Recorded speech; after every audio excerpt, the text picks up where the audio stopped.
कश्मीर की भी बात हम आपको बताएंगे। कश्मीर में भी लगातार धीरे धीरे वहां पर अब जो अपडेट्स आ रहे हैं, नौशेरा से बीजेपी के जम्मू कश्मीर के अध्यक्ष रविंद्र रैना पीछे हो गए हैं। 4 राउंड के बाद रैना 6800 वोट से पीछे हैं, जो कि बड़ा नंबर है। 6800 वोट से पीछे बिल्कुल। और खास बात गौरव ये है, जम्मू कश्मीर के लिहाज से अगर देखा जाए तो नेशनल कॉन्फ्रेंस और कांग्रेस गठबंधन यहां पर लगातार आगे चल रहा है। मैं अगर चुनाव आयोग की आधिकारिक वेबसाइट पर जो रुझान सामने आए हैं उसका जिक्र करूं और इस वक्त हमारी टीवी स्क्रीन पर जो रुझान है उसका जिक्र करें तो यहां पर क्लियर कट मैंडेट जो है वो एनसी कांग्रेस गठबंधन के फेवर में जाता हुआ नजर आ रहा है। 49 सीटों पर गठबंधन आगे चल रहा है और बीजेपी 27 सीटों पर आगे चल रही है। अखिलेश जी, अब आप जल्दी से अपनी बात कंप्लीट कर सकते हैं। नहीं, मैं कह रहा हूं कि दोनों जगह हम सरकार बनाएंगे। जम्मू कश्मीर में भी बना रहे हैं, हरियाणा में भी बनाएंगे। हरियाणा में भी नेक टू नेक चल रहा है, परसेंटेज वाइज हम ज्यादा हैं। जैसे जैसे चुनाव गणना बढ़ती जा रही है, कांग्रेस की सीटें और परिणामों में परिवर्तित होते जा रहे हैं।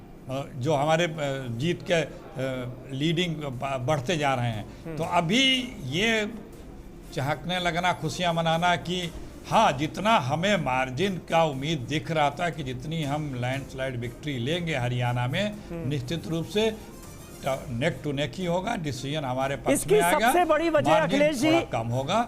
अखिलेश जी, इसकी सबसे बड़ी वजह क्या है आपके हिसाब से? प्रेम शुक्ला जी भी हमारे साथ मौजूद हैं। प्रेम शुक्ला जी, अखिलेश जी जिस बात का जिक्र कर रहे हैं, आपको क्या लगता है? क्योंकि कांग्रेस पार्टी तो यही उम्मीद कर रही थी कि जाट और एससी वोट बैंक कंसोलिडेट होगा कांग्रेस के फेवर में, वो होता नजर नहीं आ रहा है। यानी कांग्रेस पार्टी को भी जो एक्सपेक्टेशन थी वैसा तो नहीं होने जा रहा, ये कांग्रेस भी मान रही है। देखिए, श्रीमान अखिलेश जी कह रहे हैं कि हमको जो है जश्न मनाने की जल्दी, लेकिन इनकी पार्टी ने जश्न मनाया। जलेबियां कौन तलने लगा, पटाखे कौन फोड़ने लगा? भाई, आप सरकार तो अंतिम चुनाव परिणाम आने के बाद ही बनाएंगे। तो अंतिम चुनाव परिणाम की प्रतीक्षा करना ये प्रगल्भता होती है। तो प्रगल्भता का परिचय देने की बजाय आप जिस तरह के नरेटिव के शिकार हुए, उसके कारण आप 75 प्लस जब हो गया था तो तमाम जो है किस तरह की आतिशबाजियां शुरू हो गई थी और वो पोस्टल वोट ही था। और जब जैसे जैसे ट्रेंड जो है काउंटिंग बढ़ती जा रही है, ट्रेंड स्पष्ट होता चला जाएगा।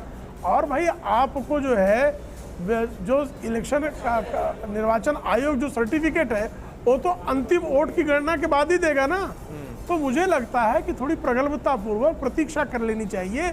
हमें पूरा विश्वास है कि जम्मू एवं कश्मीर और हरियाणा दोनों जगह हम सरकार बनाएंगे। उनको भी अपना विश्वास नहीं करने की उनको भी अधिकार है। अधिकार है नहीं, उनको अधिकार है। बस मैं इस बात पर कह रहा हूं कि जो सवेरे सवेरे जलेबी तलने लगे, उसके कारण कई बार जो है उनकी जलेबी जो है उनको जला गई। नहीं तो प्रेम जी, जलेबी खाएगा कौन ये तो बता दीजिए, क्योंकि ये क्लियर ही नहीं हो पा रहा। आप भी पीछे हो गए। जो जीतेगा वो जलेबी खाएगा हरियाणा में। जो जीतेगा वो जलेबी खाएगा। हमें विश्वास अपनी जीत का है, उनको विश्वास अपनी जीत का है। लेकिन मैं मीडिया को गालियां नहीं दे रहा हूं, मैं मीडिया पर को कोस नहीं रहा हूं, वो कोसने पर आमादा है। जलेबी ठंडी ना हो जाए सर की हो गई है तो लड्डू बीजेपी का हो गया है। तो अब कहाँ लड्डू बटेगा, यदि हरियाणा में बटेगा या जम्मू कश्मीर में बटेगा या जलेबी खाई जाएगी? मुझे लगता है थोड़ा इंतजार करना पड़ेगा। ठीक है, लेकिन में ऐसा नहीं हो जाए कि दोनों चीजें गरम, जलेबी गरम खाने से कई बार मुंह भी जलता है। एक चीज है और वो बहुत अहम है जिसपे हमें ध्यान देना चाहिए प्रभु सर। किसी भी एग्जिट पोल में हरियाणा में बीजेपी और कांग्रेस में इस तरह की फाइट नहीं बताई गई। अधिकतर ने बताया एक तरफा हरियाणा में 5, 6, 10 सीटें ऊपर नीचे कांग्रेस की सरकार बन रही है, लेकिन ये बिल्कुल अलग पैटर्न पे जा रहा है। ये ट्रेंड आप दिखा रहे हैं सुबह से, अगर आप देखें वेरिएशन कितना हो रहा है। अभी 5 मिनट से आप 43-40 मिनट अटके हुए हैं। पहले हर मिनट बाद चेंज होता था, तो ये स्लो हो गया मूवमेंट। अभी ट्रेंड का जो दिखाना शुरू हुआ है, पहले हर 3 मिनट में कोई ना कोई फर्क होता है। 5 मिनट में देख रहा हूँ वहीं के वहीं अटके हुए हैं। इसका ट्रेंड काउंटिंग में कहीं स्लो हो रहा है या ट्रेंड आ नहीं रहा है ठीक तरीके से इलेक्शन कमीशन के ऊपर। सवाल ये है कि जिस तरह से आप पहले दिखाइए पार्टी के ऑफिस में क्या हो रहा है। आपके रिपोर्टर से वहाँ से पता लग जाएगा कि बीजेपी के दफ्तर के अंदर कितना शोर मच रहा है। कितने जैसे कांग्रेस लड्डू बांटे सुबह, आज लड्डू बीजेपी के दफ्तरों में बट रहे हैं कि नहीं, कि बीजेपी प्रवक्ता क्या बोल रहे हैं। परंतु माहौल दिखाई देता है जब आप कैंडिडेट से बात करते हैं, वहाँ के लोकल लोगों से पार्टी ऑफिस में जाकर के बात करेंगे। मेरे को वहाँ से लगता है कि बीजेपी वाले अब इतनी शोर नहीं बचा रहे। शुक्ला जी भी बात कर रहे थे, पहले की भाषा उनकी थोड़ी देर पहले को और ज़्यादा कॉन्फिडेंट थी। अब दोबारा जब देखा 43 पे आ गए तो उन्होंने फिर थोड़ी कम कर दी कि हमें सोचना चाहिए। मैं भी यही कहूँगा अभी थोड़ा अर्ली है, थोड़ा दिन वेट कर ली, थोड़ा आधा घंटा पौना घंटा, ठीक है, उसके बाद होगा। परंतु कांटे की टक्कर एक्सपेक्ट नहीं थी जो हो रही है। बीजेपी ने अच्छा परफॉर्म किया है, पहले से ज़्यादा।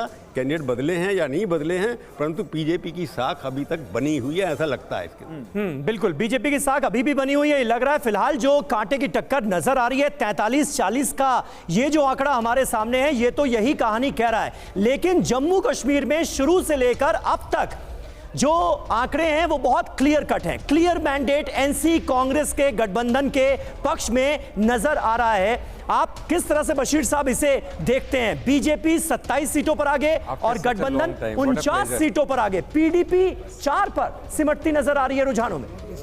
इसमें सबसे इंपॉर्टेंट चीज़ है श्रीनगर डिस्ट्रिक्ट। जी, चनाची श्रीनगर डिस्ट्रिक्ट में बहुत कम वोटिंग हुई, तो वो ऑलमोस्ट डिसाइडेड है। वो पूरा का पूरा नेशनल कॉन्फ्रेंस, वो 10 सीटें 11 सीटें जा रही हैं, वो डिसाइडेड है। इसी तरह गांधरबल, कंगन, बड़गाम, चारी शरीफ, खान साहब और चाडोरा, ये सेंट्रल डिस्ट्रिक्ट की जितनी भी कॉन्स्टिट्यूंसीज हैं almost decided in favour of national conference. इसीलिए हमें स्टैग्नेशन लग रही है।